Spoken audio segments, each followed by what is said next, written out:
अस्सलाम वालेकुम स्टूडेंट्स। आज हम ऑर्गेनिक केमिस्ट्री का एक टॉपिक डिस्कस करने जा रहे हैं। उसका नाम है इंडक्टिव इफ़ेक्ट। ये टॉपिक आपके लिए न्यू है, लेकिन इंडक्टिव इफ़ेक्ट को समझने से पहले आपको पता होना चाहिए what is electron donating and electron withdrawing groups. सबसे पहले इलेक्ट्रॉन डोनेटिंग ग्रुप्स को हम डिस्कस कर लेते हैं। इलेक्ट्रॉन डोनेटिंग ग्रुप्स का दूसरा नाम है ऑर्थो पैरा डायरेक्टिंग ग्रुप्स। आप लोगों ने ये एरोमेटिक रिएक्शंस में पढ़ा होगा एफएससी में कि इलेक्ट्रॉन डोनेटिंग ग्रुप क्या होते हैं। इलेक्ट्रॉन डोनेटिंग ग्रुप वो ग्रुप होते हैं जो कि इलेक्ट्रॉन डोनेट करते हैं बेंजीन रिंग को, किसमें, इलेक्ट्रोफिलिक सब्स्टिट्यूशन रिएक्शन में, और बेंजीन की रिएक्टिविटी को बढ़ा देते हैं। तो इलेक्ट्रॉन डोनेटिंग ग्रुप कौन कौन से हैं? NCH3 की twice, NH2, OH, OCH3, Cl, Bri। अब हम फर्दर देखते हैं जो OH और OR group, NH2, NHR, NR2 group क्या है? Strongly activating. ये बेंजीन रिंग को क्या कर देते हैं? स्ट्रांगली एक्टिवेट कर देते हैं। CH3, C2H5 और R ये वीकली एक्टिवेटिंग हैं ये इलेक्ट्रॉन डोनेटिंग ग्रुप्स ही। अब इनमें से कौन सा स्ट्रांगली एक्टिवेट करता है बेंजीन रिंग को, कौन सा वीकली एक्टिवेट करता है? Fluorine, chlorine, bromine, iodine, that are ortho para directing group but they deactivate the benzene ring. चूँकि fluorine, chlorine, bromine weakly deactivate यानी आपके डीएक्टिवेट कर देते हैं बेंजीन रिंग को, तो जब हम इंडक्टिव इफेक्ट में इनका स्टडी करेंगे तो फ्लोरीन, क्लोरीन, ब्रोमीन और आयोडीन को हम इलेक्ट्रॉन विथड्रॉइंग ग्रुप के तौर पर लेंगे, क्योंकि क्या है ये fluorine, chlorine, bromine and iodine are electron withdrawing inductively. Although fluorine, chlorine, bromine, iodine are orthopara directors, but they deactivate the aromatic ring in electrophilic substitution reactions.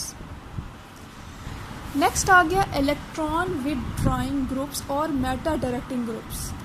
अब इलेक्ट्रॉन विथड्रॉइंग ग्रुप्स का दूसरा नाम क्या है? Meta directing groups. ये कौन से group होते हैं जो कि इलेक्ट्रॉन को विथड्रॉ कर लेते हैं, किससे? बेंजीन रिंग से, किसमें? इलेक्ट्रोफिलिक सब्स्टिट्यूशन रिएक्शंस में। जैसे विथड्रॉ के नाम से ही पता चल रहा है, विथड्रॉ का मतलब होता है खींच लेना। ये इलेक्ट्रॉन्स को खींच लेते हैं, इसकी वजह से क्या करते हैं? डीएक्टिवेट कर देते हैं बेंजीन रिंग को, उसकी रिएक्टिविटी को कम कर देते हैं बेंजीन की। ये कौन कौन से? NR3 positive, C triple bond N, COOH, CHO, COR। जैसा कि मैंने आपको बताया कि जितने भी मेटा डायरेक्टिंग ग्रुप होते हैं ये इलेक्ट्रॉन को खींच लेते हैं बेंजीन रिंग से और उसकी रिएक्टिविटी को कम कर देते हैं, इसलिए ये क्या है? Strongly deactivating. अब आ जाते हैं अपने मेन टॉपिक पे, इंडक्टिव इफेक्ट की definition. The permanent dipole induced in one bond by another through movement of sigma electron is called inductive effect. यानी जो परमानेंट डायपोल इंड्यूस हो एक बॉन्ड में दूसरे बॉन्ड की वजह से, लेकिन किसकी इन्वॉल्वमेंट होगी? सिग्मा इलेक्ट्रॉन की, तो लिहाजा वो क्या कहलाएगा? Inductive effect. जो इंडक्टिव इफेक्ट में एक इम्पॉर्टेंट पॉइंट है, the inductive effect decreases as the distance from polar bond increase. जितना आप पोलर बॉन्ड से दूर होते जाएंगे इंडक्टिव इफेक्ट कम होता जाएगा। इसकी एग्जांपल है CH3, CH2, Cl। क्योंकि क्लोरीन के साथ जो आपका कार्बन एटम अटैच है वो अल्फा कार्बन और जिसका सेकेंड कार्बन अटैच है वो बीटा कार्बन, तो इसमें पोलर बॉन्ड कौन सा हुआ? CCl bond. क्यों? क्लोरीन क्या है? इलेक्ट्रोनेगेटिव, इलेक्ट्रॉन्स को अपनी तरफ ज़्यादा खींच लेता है, इसलिए आपके क्लोरीन के ऊपर पार्शियल नेगेटिव चार्ज आ जाता है। तो इसमें CCl बॉन्ड क्या है? पोलर है। ये क्या करेगा?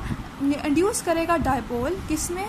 आपके CC बॉन्ड में और CH बॉन्ड में। तो यही CCl बॉन्ड का डायपोल इंड्यूस करना किसमें? CC बॉन्ड में और CH बॉन्ड में इज़ द इंडक्टिव इफेक्ट। ये इस डायग्राम से क्लियर किया गया है। अब आपको electron withdrawing, electron donating group को पढ़ाने का मकसद क्या था इंडक्टिव इफेक्ट में, उसकी तरफ चलते हैं। Effect of electron withdrawing groups on acidity. Electron withdrawing groups का एसिडिटी पे क्या असर होता है? कौन कौन से electron withdrawing group?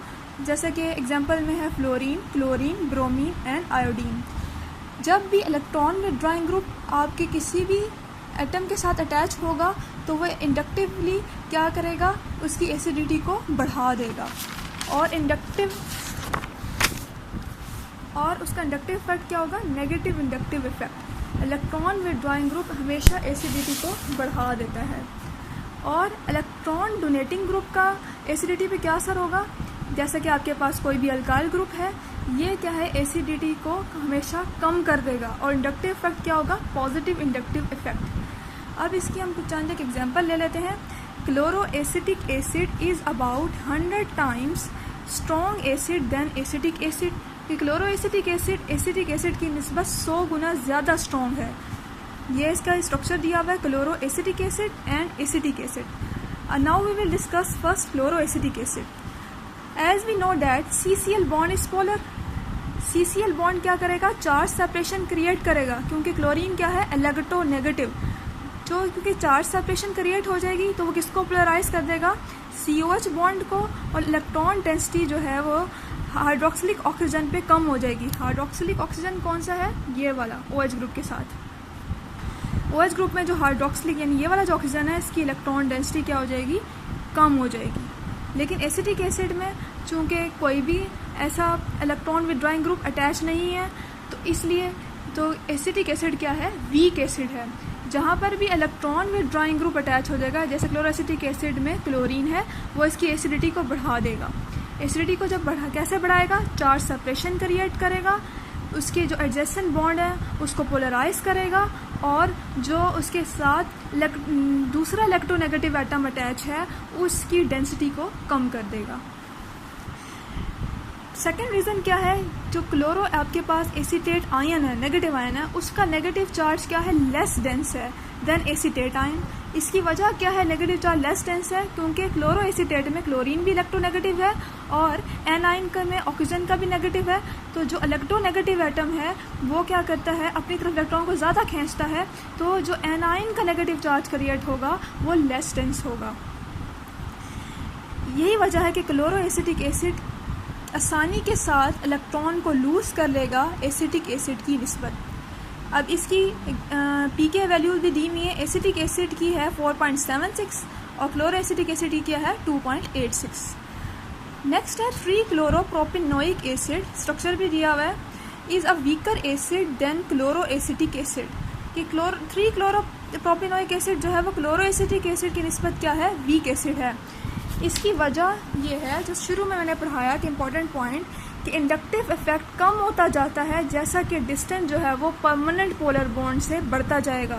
Chloro acetic acid में आप देख लें कितने कार्बन आगे, 1 2, और आपके पास 3-क्लोरोप्रोपेनोइक एसिड में आपके पास आगे 1 और 2, और जो क्लोरो एसिटिक एसिड में सिर्फ क्या है 1 कार्बन एटम है।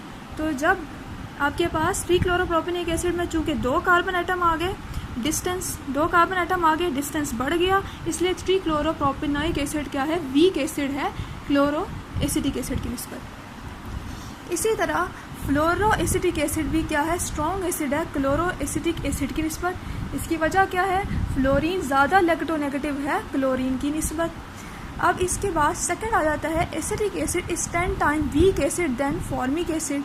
अब वो कह रहे हैं कि एसिटिक एसिड जो है वो फॉर्मिक एसिड से 10 गुना क्या है, वीक एसिड है।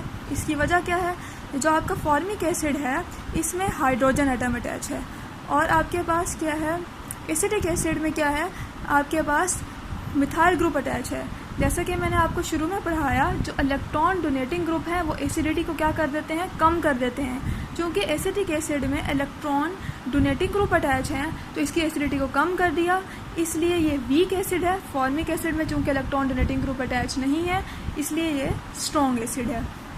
नेक्स्ट है बेसिसिटी ऑफ अमीन्स, किस पर डिपेंड करती है, अनशेयर्ड पेयर ऑफ इलेक्ट्रॉन और नाइट्रोजन, यानी नाइट्रोजन के ऊपर कितने lone pair of electrons available हैं। Electron donating effect of alkyl group make primary and secondary amines more basic than ammonia. Electron donating effect की वजह से जो है आपका किसका electron donating effect, alkyl group. इलेक्ट्राइल ग्रुप क्या है, इलेक्ट्रॉन डोनेटिंग ग्रुप है, इसकी वजह से प्राइमरी और सेकेंडरी अमीन ज़्यादा बेसिक होते हैं अमोनिया की निस्बत। क्योंकि अमोनिया में कोई इलेक्ट्रॉन डोनेटिंग ग्रुप अटैच नहीं होता। ये बात तो आगे जो हमने बेसिक कंसेप्ट पढ़ा है, लेकिन केमिस्ट्री में कुछ एक्सेप्शन भी हैं, एनॉमली भी है, कुछ इससे हटकर भी चीज़ें हैं। वो कौन सी है? Although tertiary amine are more basic than ammonia, they are less basic than secondary amine. हालांकि टर्शियरी अमीन जो है ज़्यादा बेसिक है अमोनिया की निस्बत, लेकिन लेस बेसिक है किसकी निस्बत? सेकेंडरी की निस्बत। इसकी वजूहात क्या है? Solvation effect, hydrogen bonding. Hydrogen bonding क्या है, किस में होती है? कंजुगेट एसिड ऑफ अमीन्स के दरमियान। साल्वेशन इफेक्ट के बारे में बताते चलूँ। What is solvation effect? Solvation effect में जब ऑपोजिटली चार्ज आयंस वाटर के मॉलिक्यूल्स के गिर्द आकर इकट्ठे हो जाते हैं, इसे कहते हैं solvation effect. The conjugate acid of tertiary amine has less capacity to enter the hydrogen bonding.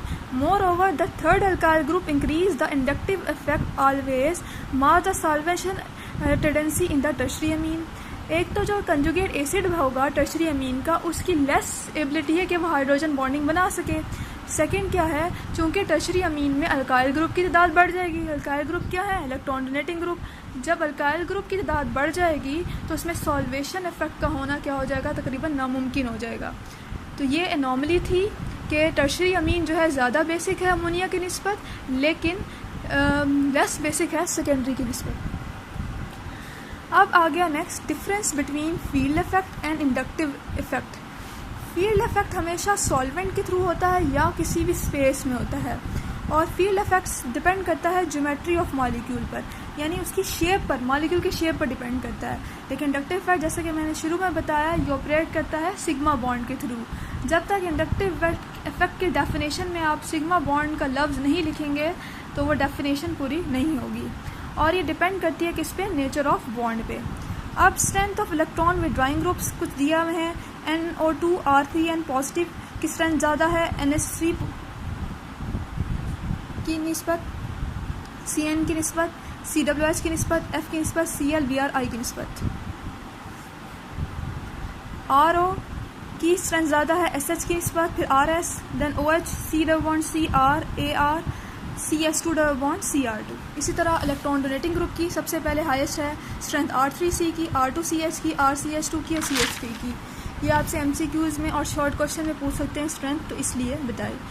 तो ये आपका इंडक्टिव इफेक्ट था। इसको जब मैं समराइज करूँ तो ये है कि इंडक्टिव इफेक्ट क्या होता है? ये permanent bond inducing one bond by another through movement of sigma electron.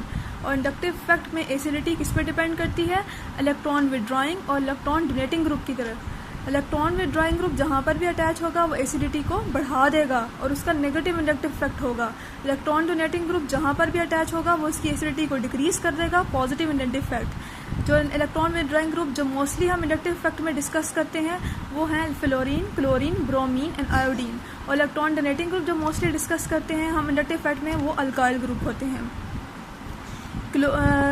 कहीं से अगर क्लोरो एसिटिक एसिड है या 3-क्लोरोप्रोपेनोइक एसिड है जिसमें डिस्टेंस ज़्यादा होगा उसमें इंडक्टिव इफेक्ट कम होता जाएगा, क्योंकि जो आपका पोलर बॉन्ड है वहाँ से डिस्टेंस बढ़ता जाएगा। ये था today topic. Next we will discuss in the next lecture.